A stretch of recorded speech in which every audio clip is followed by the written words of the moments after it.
we have another guest, Carlos Meza. I appreciate you coming on the show.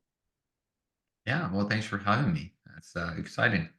Thank you, thank you. Carlos was asking a lot of questions. So, Carlos, you wanted to know more about the company, and he's like, "So, what do you do? What do you do that?" So, you got to know me a little bit more. So now let's talk about you, right? Let's talk about Okay. what do you do, what your company does. Crowdcontent.com. That's the company that you guys would like to go and check and see the services, the type of services and business that Carlos' team provides and could provide for your business. So can you talk about a little bit more of your background? I mean, everybody has their unique story. I believe it's beautiful. I have my own story. You have your own. So I'd like to, and we would like to learn your own story, how you got involved in the marketing industry. Was it right from the get-go? Was it discovery in some shape or form? And how did you come about creating growth content media as well? Yeah. So, well, thanks for inviting me to the show, Martina. So thank you very much. And yeah, happy to share some of the story. So I'm the CEO of Crowd Content Media. So we're a content marketing platform. And basically what we have is a two-sided marketplace where we have freelance creators on one end, writers, editors, you name it, and then clients on the other end.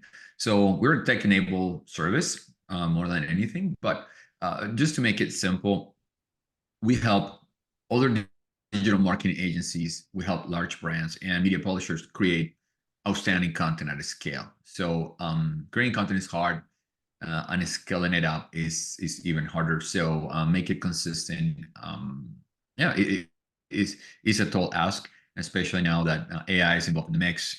It makes things surprisingly even harder because there is a lot of volume and competition out there for content and for attention. So capturing brands voice, tone, and really creating outstanding content is becoming harder and harder. And we help companies do that without having to hire a lot of copywriters and creators themselves. So we manage the process for them end to end, or people can come to our marketplace and find their own creators themselves. So we have a whole technology behind it that helps to facilitate the process. Now, I got involved with the company over 3 years ago.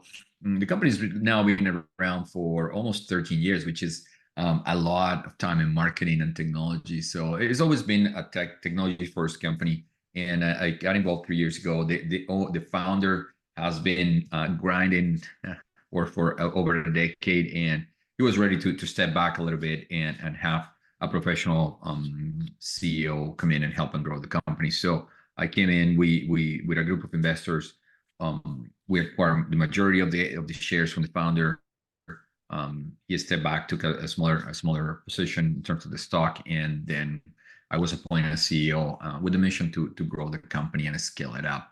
So I wasn't in marketing before. I've been in technology for now over 6-7 years, and I was running a SaaS company before that. So I was quite a marketer, to be quite transparent. But when I saw the company, I fell in love with marketing, digital marketing, and I thought there was a lot of potential.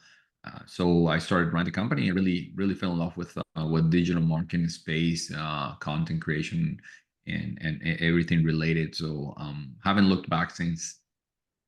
That's awesome. That's awesome. Sounds like an interesting journey. So, and you're also, guys, you're based in Canada, right? Yeah. So the company was founded in British Columbia, in Yep. Victoria. So it's a small town in the Vancouver Island. So I even moved here to run the company. So yeah, we're out of Canada, but we're fairly global. I would say 90% or 80, maybe 80% of our clients come from the US, the rest from Canada and any other parts of the world. We have clients in Australia, UK, New Zealand, some in India, Latin America. So all over the world, or we're fully remote now. Oh, wow. After the pandemic, we were already hybrid before the pandemic, and now after pandemic, we went fully remote. So we have people here in Canada, of course, but other people in the US, people in Latin America, and also in Europe. And our freelancers are all over the world as well. That's awesome. That's awesome. Obviously, when the pandemic hit, companies had to adapt and shift to the changes that were necessary at that time. And a lot of companies still running businesses successfully, remotely, still staying to remote, even though I see a lot of conversations right now starting on LinkedIn where some companies popping up with their posts that they're no longer online, right? Means they cannot support people online, and they're going to be going back to, you know, what used to be called normal. So, you know, working in person. But it's awesome that it's, you know, working out in your case. Again, you're dealing with a lot of, you know, people online too. So, so as a CEO that's now in a company coming from SaaS backgrounds, for the CEOs out there, for you know, individuals who are trying to scale and grow their own companies, can you give a CEO advice? Like, what things do you focus on in particular in terms of when you're looking to scale and grow a company? Well, that's a huge question, right? Because it depends. It depends on many things, on what stage you are at. But I think for especially companies in early stages, is really making sure that you have product market fit, and that there is really demand out there. If you have found product market fit and you're convinced that there is demand, now is to figure out a way to turbocharge your marketing and sales engine, right? And I think marketing comes before sales. I see a lot of CEOs, founders that believe, oh, we just need to do more sales. But sales needs to work very well with marketing, because salespeople knocking on doors is not necessarily the best way to go about it. It's a way, but it's not the best way. It's good to have a good marketing foundation, so it makes it easier for your sales people to close deals. So going back to that is, okay, product market fit, and then creating a process to generate demand and a process to sell. So that's the other thing where, you know, founders and early stage CEOs make some mistakes, is it's just throwing salespeople at the problem, but don't have a proper process for selling. Now, sales and marketing have become a little bit more of a science than an art. They still a little bit, there's art to it, but there have been modern sales, modern marketing require very well thought out processes, right? And with very good KPIs at every step of the way. So my advice is, okay, find product market fit. Once you find it, create a process for your demand generation and create a process for your sales. For your sales motion, and follow the process. Now you have to iterate and adjust the process as you go. It's not a fixed thing, it's a dynamic thing. But if you spend the time on the process of planning the process, putting the process together, and make sure people follow it, then with time you start seeing the results. I also see people making the mistake of, you know, they hire people in sales or marketing and then they want results right away. That's things don't work that way. This marketing takes time to get off the ground and show results. And so you have to be patient, make sure that you just keep showing up and doing the activities following your process. And with time, you start seeing the results. So there's no magic bullet to sales marketing. There's no magic bullet to growth. Don't get sometimes you see the story, the success story, the seem overnight success stories, and people love to make stories about, oh, they did this one great idea and that was like took them viral. The reality is that most overnight success stories are really a 10-year story that one day everything tipped and looked like overnight success, but there's not such a thing. Many people also made the mistake of looking for that one silver bullet that is going to get them to grow, that one great idea, and that's not how things work. It's all about, you know, putting the work, a lot of repetition, a lot of trial and error, and then when you look back, it seems like there was one event that was the main catalyst, but it's really you have to try a whole different bunch of things and do a lot of activities until you find what the right path is for growth. Yeah, that's I mean, that's a fact. You talk about, you know, tipping point. There's a book, Malcolm Gladwell, Tipping Point. It's called Tipping Point, and he exactly talks about The that. tipping point, yeah. Yeah, there's a lot of good books, you know, talking about that. And it's just I believe a lot of it is just common sense. Like, you know, when you see somebody is doing well online or in real life, look, nobody's inherited. There is a handful of people that got past the wealth, the knowledge, whatever assets, you know, but majority of us, we're trying to make things happen, right? And we iterating around, we testing, we trial and error. So it's all, you know, a learning curve.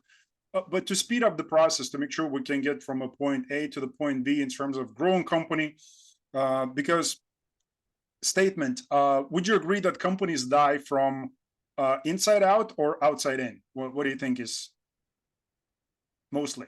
I would say mostly from inside out, because look, you cannot control what happens outside of your company, right? You Yeah. cannot control the market. You cannot control even you cannot control people buying from you or not. Like, you can influence as much as possible. There's a lot of things out of your control, but understanding that is the first step, right? Understanding, okay, you can only control what you do, your activities, right? So you cannot control the market, then you should be prepared and plan for things not to work or not go your way, right? If people are not buying your stuff, it's not their fault. And a lot of people, oh, they don't understand the value. If there was value, they'll be buying, right? Or if they would understand the value that you provide, well, it's your fault for not explaining it or not making it clear, not articulating it properly. So I think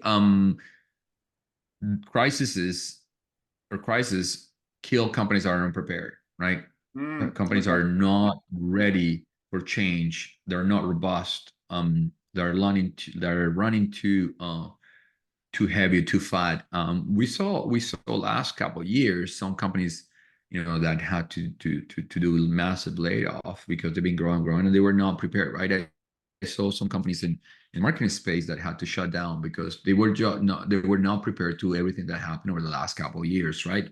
So I think companies mostly die from lack of preparation, from not having the right people, not having the right culture, not having the right processes. All those things are in your control, right? How do you react to the changes outside of your control is the most important thing.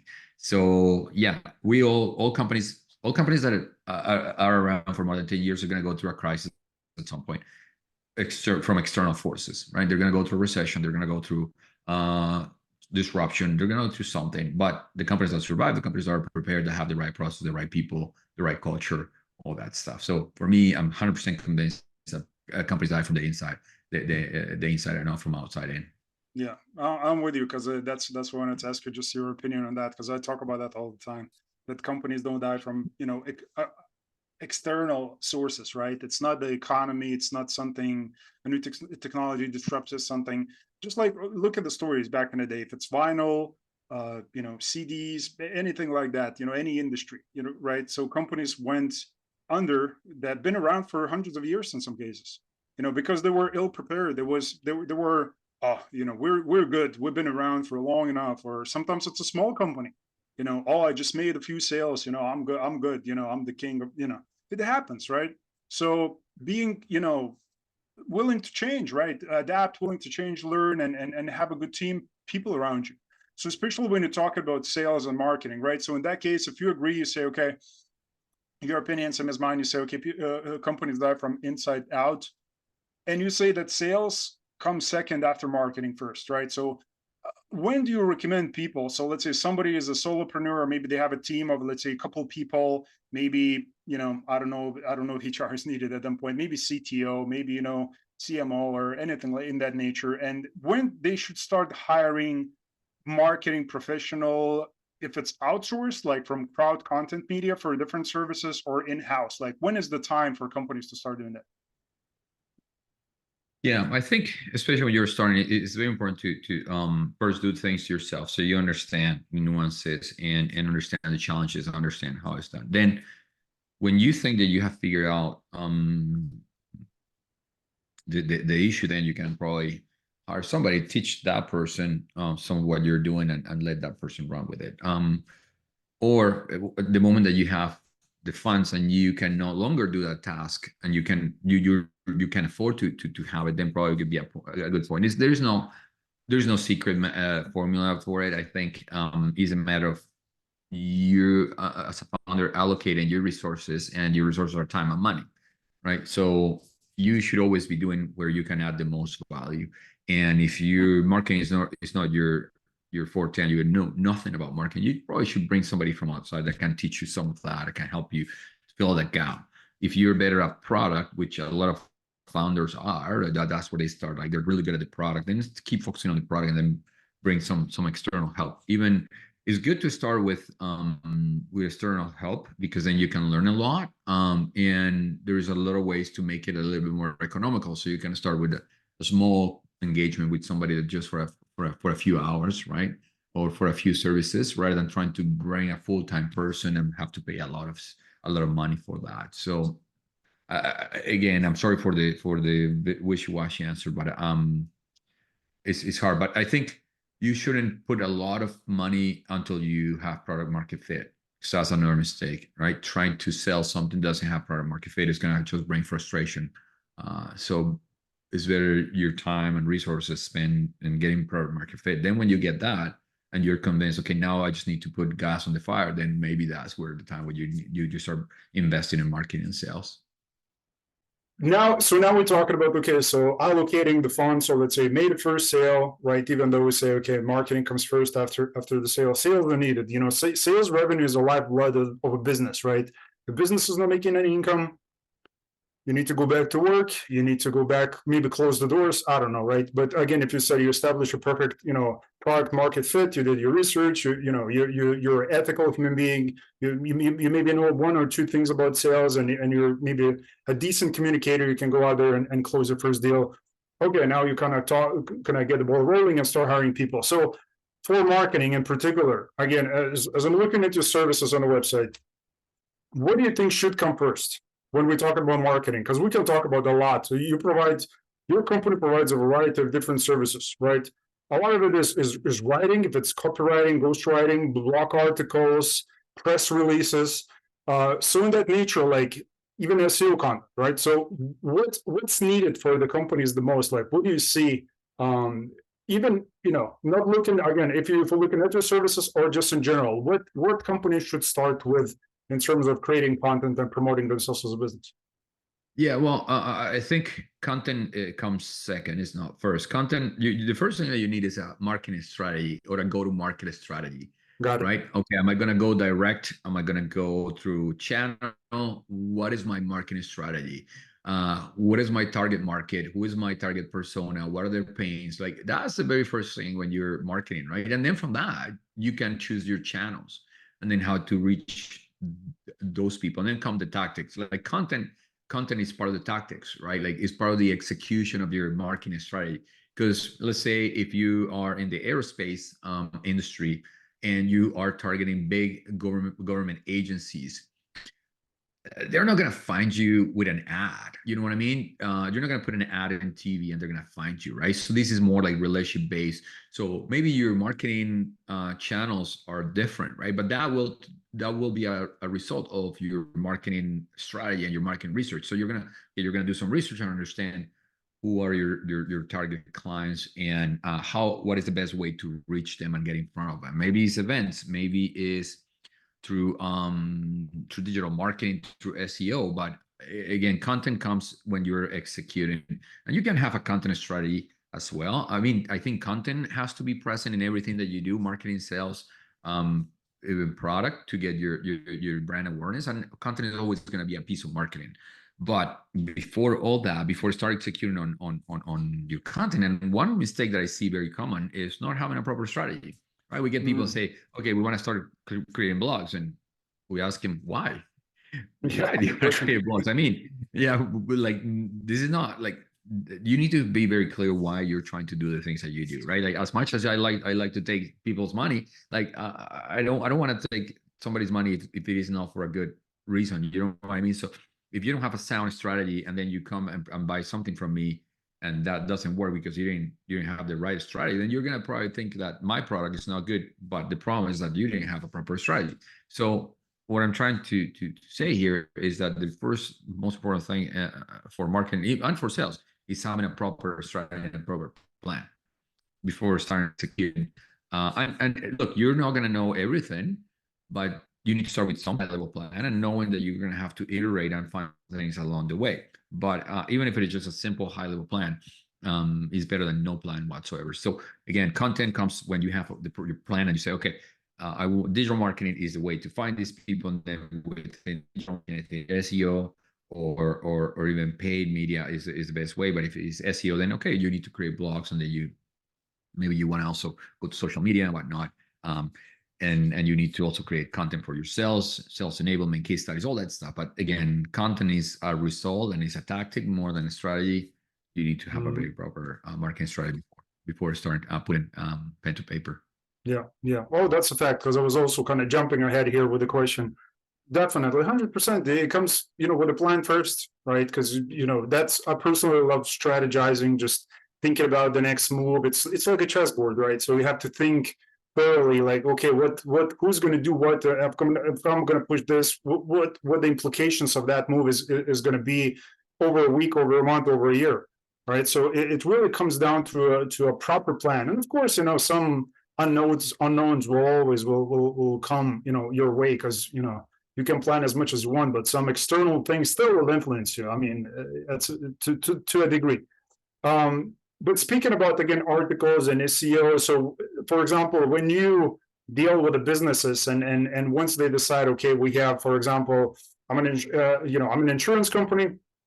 I would like to create, articles about our product. We have X and X number of clients. These are employees, blah, blah, blah. So like, how does the process look like? How can companies, if they have like, how do they find their own story to tell? Like, because companies might find, that, okay, you found the strategy, like, okay, like, this is what we do. This is our product. Everything is pretty much clear.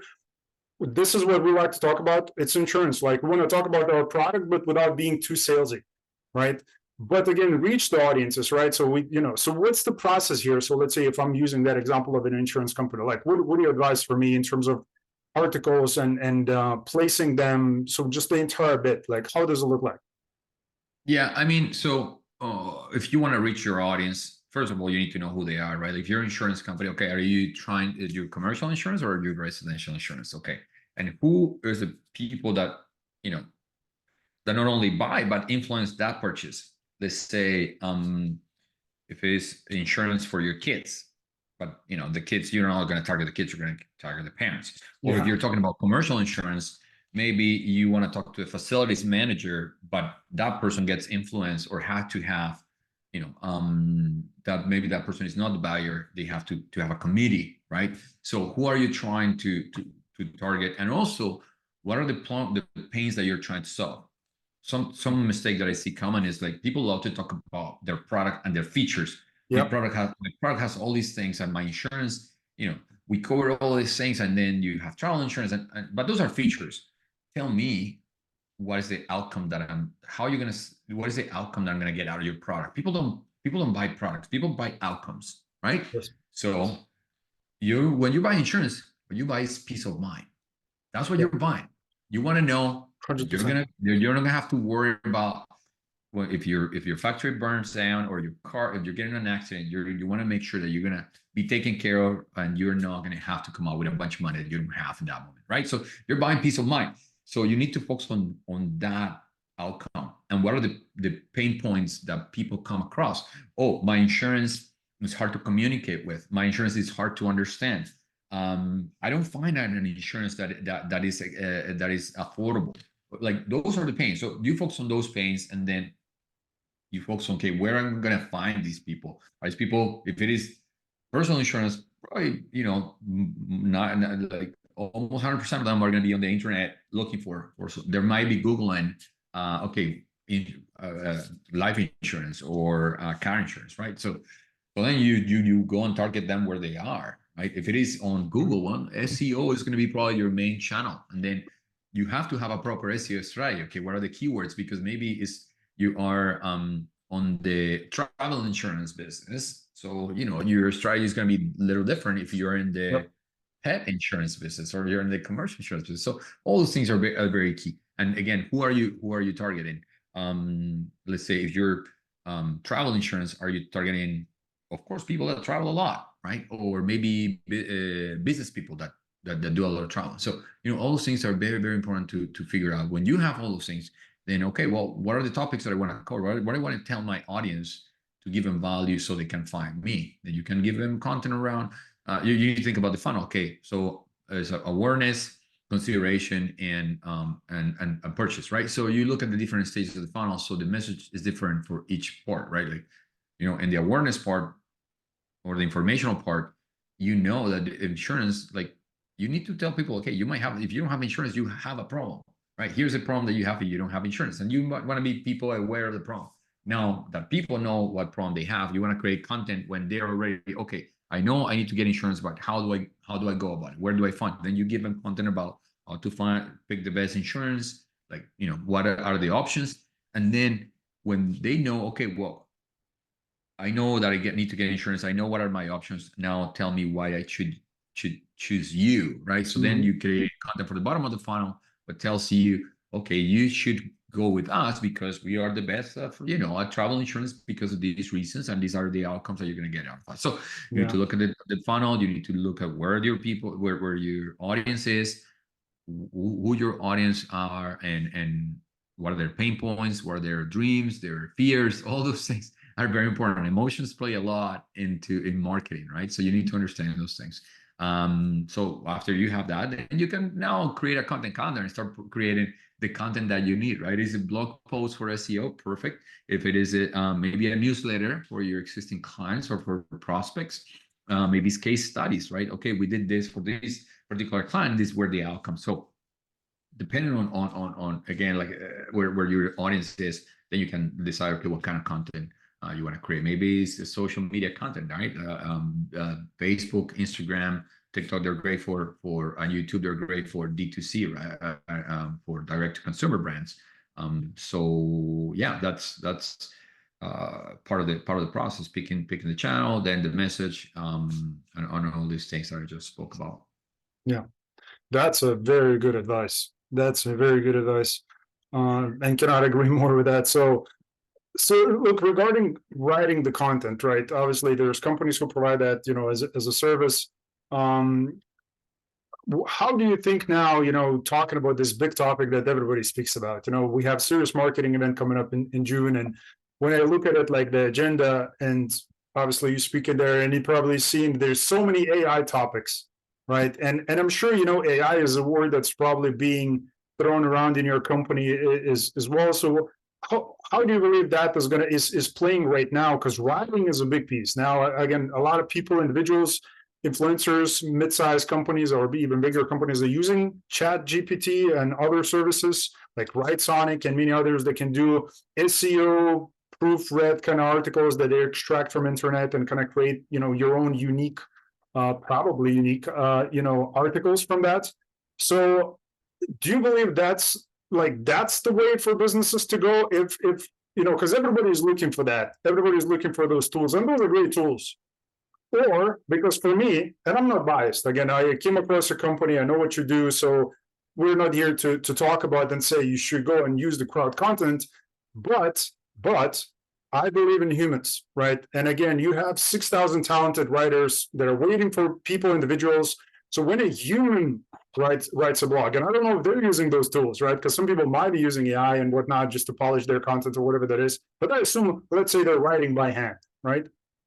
Do you believe companies, if they want to succeed in the long term and reap those SEO rewards and stand out in this, noise that's just happening is crazy, should they still go and use AI to some extent, or should they even hire or outsource an individual, a writer, or any PR blog content, just like you guys provide? Well, there's so much to unpack on that question.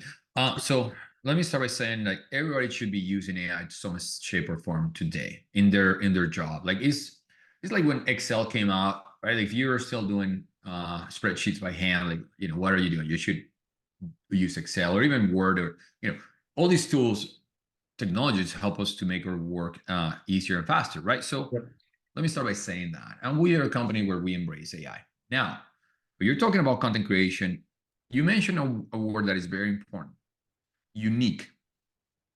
And to create something unique, you have to have something unique to say. So now, what happened with AI? AI is just a tool, and it's a large language model which predicts text based on prompts. So you cannot expect to create something unique when you're just giving a prompt to the tool and tell them, hey, create me a blog, give me a blog about this. what the tool is going to do is going to go and regurgitate and give you a summary of everything that is already been said in the past. So there's nothing, it's not going to be anything unique about that. Okay. Now, if we, let's say you and I are recording this interview, right? And I say something pretty view, it's Carlos Mesa's point of view. Or maybe you say something, Martinez, that is going to be your unique point of view. Now, if we take this conversation, we take the transcript, feed it to AI, say, hey, can you extract the insights and the opinions of these people? Maybe that's a way to use AI, right? And then you have a piece of content because we already provide the unique input. What I'm trying to say is what matters is not how much you, like how you create the content. What matters really is do you have something unique and interesting to say that haven't been said? So on SEO, Google is rewarding really high quality and helpful content. And what means by that is, are you bringing something new to the table that haven't been said before? If you're just taking everything that is already out there and then just spinning it up and regurgitating it and just giving you know, you're not doing anything new. You're not bringing anything new to the table. So the focus should be, okay, use these tools as much as you can, but never forget that, you know, these tools don't have opinions. They don't have first-hand experience. They don't have expertise. They don't have credentials. So you should use it, but you need to inject your own flavor. You need to inject your own piece of information to it if you really want to be successful. Now, we have our own newsletter, which is kind of a podcast, newscast kind of thing. And yesterday we were recording it and we were talking about a recent study that Neil Patel Digital published around the performance of AI generated content. And what they found is that 94% of content that ranks on the top of Google is human generated content. So we need to unpack that as well, because that's not to say that humans can create best content. I also know some writers that are not that great and they're not going to create better content than AI. Yeah. So, but still you need to inject that human perspective that AI cannot have. So it was a big answer, but what I said, what my suggestion is, and how we're using is we use AI a lot for planning, for research, for analysis, and then also when we finish the piece, maybe we use it to summarize it, give me a meta description, create an FAQ for me.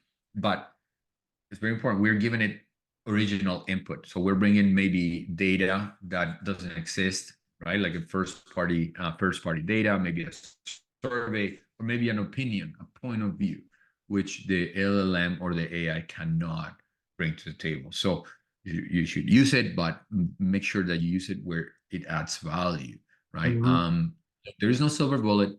And if you think you're going to just ask AI to create 100 blocks and then you're going to create a lot of traction, I think you'd be fooling yourself. Why? Because if you can do it, anybody can do it, right? And if anybody can do it, everybody can do it. And then there's no edge. There's no you're going to be outcompeted very quickly. So there is no easy path to marketing. You have to do the work, and AI is not a silver bullet, because as it's helping you to create more content, it's helping everybody else. So it just raised the competition. That's what it did. Yeah. So now a lot of business owners, they're just probably sitting like this, like, oh my God, I've created all these blog articles with chat, 1,500 of them myself. And now, Carlos saying I just wasted my time, which it can be. Maybe it can be. Maybe I don't know. It's hard to say how they created it, right? But I rather, instead of creating 1,500 articles, I rather create 100 that are really, really, really good. Because what is the point of having 1,500 are like just mediocre and nobody's going to see them or read them, because exactly, they're not saying anything new.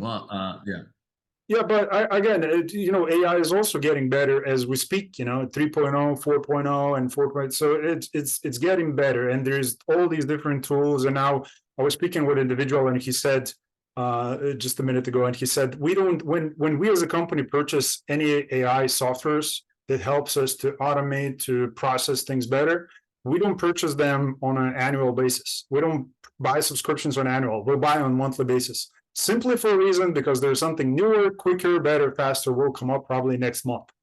And that's the upside. You know, if you think you wasted a lot of time, maybe you did, maybe you haven't, maybe you purchased the latest and the greatest, and maybe that will generate, you know, this, you know, whatever 30% out of the 100. You know, maybe you won't be at the bottom, maybe you'll be higher up, maybe you won't be in the 90%. You know, but as individuals, as you said, you know, you won't be going to the top, but at least you'll be somewhere in the middle, just to know that you know, you haven't wasted your time completely. But what would you say in terms of, you know, just contents? You have a lot of case studies, well, at least a few, and I'm looking at the numbers, 250% increased turnaround time and things like that. So it's awesome. You should guys go and read about those and just check what you do as a company. So let's say if you're a company, what helps individuals? I have a brand new website, brand new, spanking, everything's new. What over a long time, again, and maybe I'll take that back, how much time it will take for me to see the traffic from Google and what I should be posting if I'm talking about articles, right? So let's say, what type of articles do you see generating? So let's talk about now, let's say marketing, right? There's a lot of agencies in this community, right? So let's say I'm a media agency. I'm speaking selfishly here, asking selfish question. I'm a media agency. I'm looking to attract more eyeballs to the business. What I should do to, you know, in terms of creating that content, right, and making sure it's reaching people, right, and how long it typically takes for companies to see those eyeballs rolling in. Yeah. So speed is a function of resources and competition, right? Let me give you an example.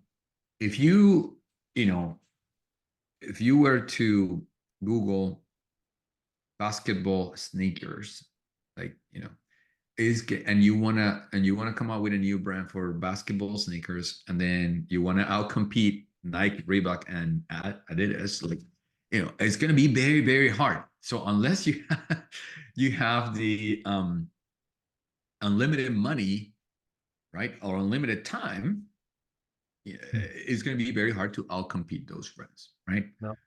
Now, maybe you go on a niche, you go on something very, very specific, then maybe you can get faster results. But again, it's a function of competition and resources. In terms of resources, if you have a lot of money, then you can probably get resources faster, right? Because you're going to be able to create a lot of content for SEO and in a lot of different places and a lot of great content. Then, well, it's going to be faster. But no, it's not only about the speed and volume, but it's also about your brand. Now Google's giving more favoring brands more than before. So you also have to build a brand and become an authority.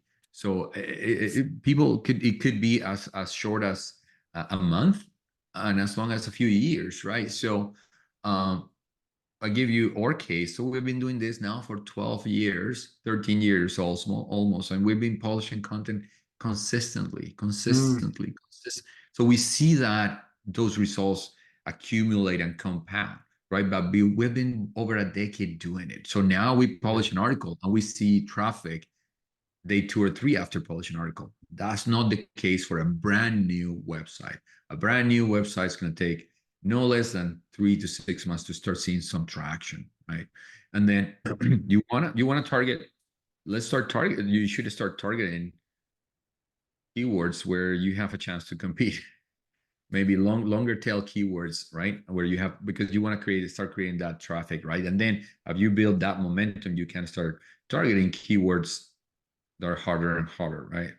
You should start again, longer tail keywords where less competition, you're going to have better chance to create traffic. So as you create traffic, you build momentum, you create more pages, and then you signal to Google that people is coming to your website, they're spending time in your website, right? So you start building that authority. You maybe earn some links, and then you start, like, it builds that momentum. So it's hard to say for a media company like yours, because we would have to talk, okay, who are you targeting? Like where are you at? Like what is the kind of clients that you're targeting specifically? What is your audience, right? Do you have already let's say the people in the company have already some track record that we can leverage that. So we would have to spend a lot of time looking at many different variables to see where we should start with your content. And again, it's not simple. There's no simple answer, right? We have to look at a lot of metrics and analytics to kind of give you the right direction. Interesting. Yeah, there's a lot of due diligence, of course. Just like creating content, which you mentioned before, it comes with a plan, right? So same, you know, if you like to improve and grow, you have to go back, due diligence, right? If it's same real estate property, you want to buy property, you're going to have an inspector or somebody checking if there's mold, if something is bad. So same, you know, it's a house, it's a company. You have the frame, you have the, you know, the first floor, and you need to make sure that, you know, the next floor is going to be standing, you know, proper on the first floor. So you need to check everything, right, and make sure everything looks good. I also have to put this in because you're also speaking, obviously, for at the Serious Marketing event, and you're speaking at you're speaking actually at 2 panels, which is awesome. I greatly appreciate that the time and the commitment here. One of the panels is called Deciphering the Content Challenge. You're going to be talking about 10 brand commandments. So speaking about that, I have a question. Maybe you can give a glimpse to some of the individuals, companies, startups out there. What will be some of those commandments? Maybe just give us 1 or 2. What companies should do? Work on your marketing strategy first before you do anything else. That's number 1. Have a marketing strategy first. 2, work on your brand voice and tone. You need to know who you are as a company. Like, what is your voice? Like, what is your personality, right? Like, what is that brand personality? Because you want to make sure that you decide that early on. You want to sound the same. You want to be consistent, and you want to recognize. If you you don't want to be too vanilla, or you don't want to taste like chicken. You want to have your own flavor, right? To be able, and marketing is very important to have to be fairly unique, right? And exploit that uniqueness. And sometimes it can be scary to pick one particular lane, and you want to be able to appeal to as many people as possible. But if you're trying to appeal to everyone, you're not appealing to anyone. So, you know, be very clear who you are and what your brand voice and tone is. And the other commandment of a brand, like, be very clear about who your target market is. It's very, very important, right? It's very, very important to be absolutely crisp and clear who your target market is. And I know at the beginning it's scary because you probably don't know yet, and you're in early stage, and you don't want to kind of pigeonhole or box yourself into. But sometimes if you know very clear the pains of your target market, it's easier to market to them than trying to market to everyone. Yeah. Well, I just can nod my head and say yes, because that's exactly what it is, right? This is almost like marketing 101, and this is something that everybody should know. And logically, probably a lot of the business owners, we do know that, we do understand that. It's very logic rational. When we hear coming from you, it's like, yeah, I know that. But again, we forget because, you know, day-to-day operations, doing the other things, if it's sales, marketing, especially for the smaller companies out there, you know, 1 to 10 people, you know, it's really tough when you're managing those day-to-day operations to juggle everything else and think about what you just said, right? Building the brand and the commandments, right? But for the rest of the commandments, guys, who are listening and watching, register for Serious Marketing event. It's all virtual, so check the website. It's going to be in the show notes too. Regarding the future of search, right? Maybe going outside of the written and you know what's happening in marketplace. People are also talking about voice search, right?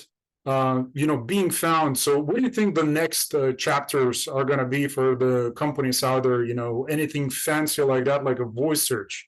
And do you know anything about this that you can give some insights on what's happening? So voice search is gaining more prominence, but is not growing at the speed that some people predicted. So we thought that by now everybody would be like, a lot of search would still be on now would have been shifted to or migrated to voice, but it's growing slower than people predicted. So I think it's gonna become more important, but I don't know if it's gonna be as as important as people have thought. So you need to optimize. I don't know if it is worth optimizing for voice search, to be honest, if the resources are worth right now. I think as long as you create great content, whether it's written or video, you're going to be found. I think that's my theory. Search engines do a really good job at finding the best content possible, right? And it's not necessarily need to be optimized for voice, because the voice assistants are doing a lot of the heavy lifting. So I wouldn't worry too much about that. But I think some of the things are some of the bigger trends is search, AI powered search, right? So now Google's coming with SG, search generative experience. So optimizing for that is a brand new world. Search engine optimizers, SEOs are still kind of trying to figure out how to optimize for that world.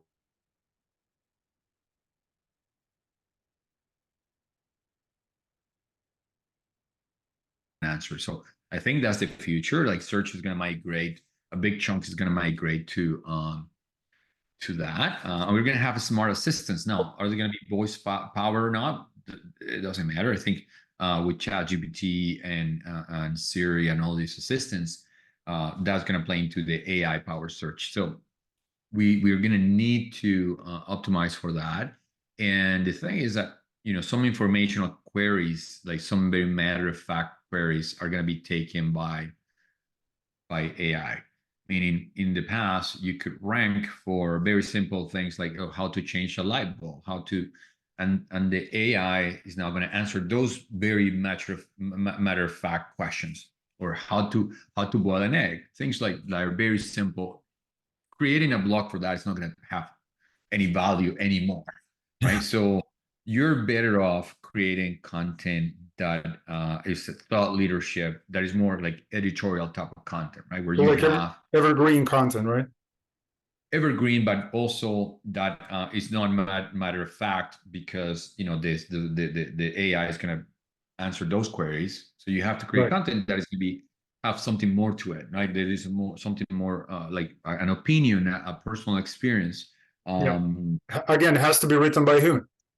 Yeah, or created by human, because video is growing still really fast. Video is one thing where people are investing now the most, not so much about written content, but video is still growing really fast. TikTok, YouTube Shorts, like now a lot of searches start on YouTube rather than Google. So video is still a big thing, and I think written and video are now they go hand in hand very well. So I think investing in video is a good idea. Social media is becoming more prevalent, but not in some cases they're starting to create great content, right? Like, so now people can go and do searches in social media. So now not all searchers are starting in Google, but also some of them are starting in social media. They say that TikTok is this main search engine for Gen Zers, right? So you need to optimize for social media as well, but not as a fad, like, oh, we need to be in social media. It's more like, okay, we need to create great content for social media so people can find us there, and we can have a conversation with our audience there. So I think the growth of social media as big content engines and search engines as well, video and AI generated search are kind of the big things that are coming in the near future. For sure. And just the last question here also, because I've had experience with the individuals and companies who are kind of converting their content, and I would like to know how does the content perform in terms of SEO ranking too, if it's effective or not. I don't know, maybe it was different in the past, but they used to take the video content, and I'm sure a lot of people still do this until this day, because you've probably seen this transcribed services that some companies provide for a certain fee, right? So what do? They take a podcast just like this one, and then they transcribe it. Let's say you feed it to one of the AIs, or you can do it yourself. Just proofread it, and then they post it like as a blog or a couple blogs. Do you believe the companies and the dealers who do that? Do you think they're kind of also like wasting their time doing that? Because that goes nowhere, or that's becomes more effective because there's a real human to human kind of conversation that we're having here. Yeah, I think it's effective. I think is more effective than just telling the AI to create a brand new block out of thin air, right? Like, I think there is more essence into a real conversation between humans, like then take that conversation and make it a blog post, is a better way to go about it, right? Because the message and the input is coming from real humans with real experience having a real conversation, right? So I think there's a lot of value. I'm a huge proponent of content repurposing, meaning take a blog, take a podcast, make a video out of it, maybe clip the video and create 5 different shorts that you can repost in social media. I love, because you can use a pillar piece of content and chop it and spread it out in different channels. You can cover more ground that way. So I don't think it's time waste. I think it's time well invested. It's all about a matter, okay, are you getting the ROI for your resources, and are you really targeting your audience? One thing that people should avoid is trying to do copy tactics that others are, because it's working for others. So let's say you see your colleagues, your neighbor, your friends, they're doing well on social media, but that doesn't mean that you are going to do well on social media, because different businesses are different, right? And everybody has different strategies. So you got to be very thoughtful about why you're doing something, right? Again, you're doing a blog, why you're doing a blog. If you're doing a podcast, well, not because everybody's doing it. You should think about, is a podcast really the right way to reach your audience and to create good content? So yeah, I think it's a good use of time. Love it. Awesome. So again, for the people who got overwhelmed, same as I did, again, that's gold information here. A lot of good nuggets here that you dropped today, Carlos, which I greatly appreciate it, and thank you from the audience as well. For those people who feel overwhelmed like myself, maybe outsourcing is a good option. I've been outsourcing, services, writing services like that myself before in the past. So it's awesome. First of all, you're dealing with the real people. You can curate, you can fix it, tweak it, you can make it, it's more human-like, and then you feel a bit more proud than creating, something that feels very bland, just feels like that sometimes using AI tools. So growthcontent.com, again, for growth content media that you would like to go and check. That's included in the show notes. Carlos, again, very much appreciated for today's advice. Thank you for your time. Again, I'll look forward to chatting with you in June. I'm sure we're going to, catch up faster than that at some point in the near future. But of course, I'm looking forward to having you there, because you're going to be attending a couple of those sessions again and talking about AI-generated content more as well. So that's going to be a very exciting time. So again, once again, thank you from me and the audience, and we'll chat soon. Appreciate it. Thank you very much, Martinez. Have a great day. Thank you. Bye.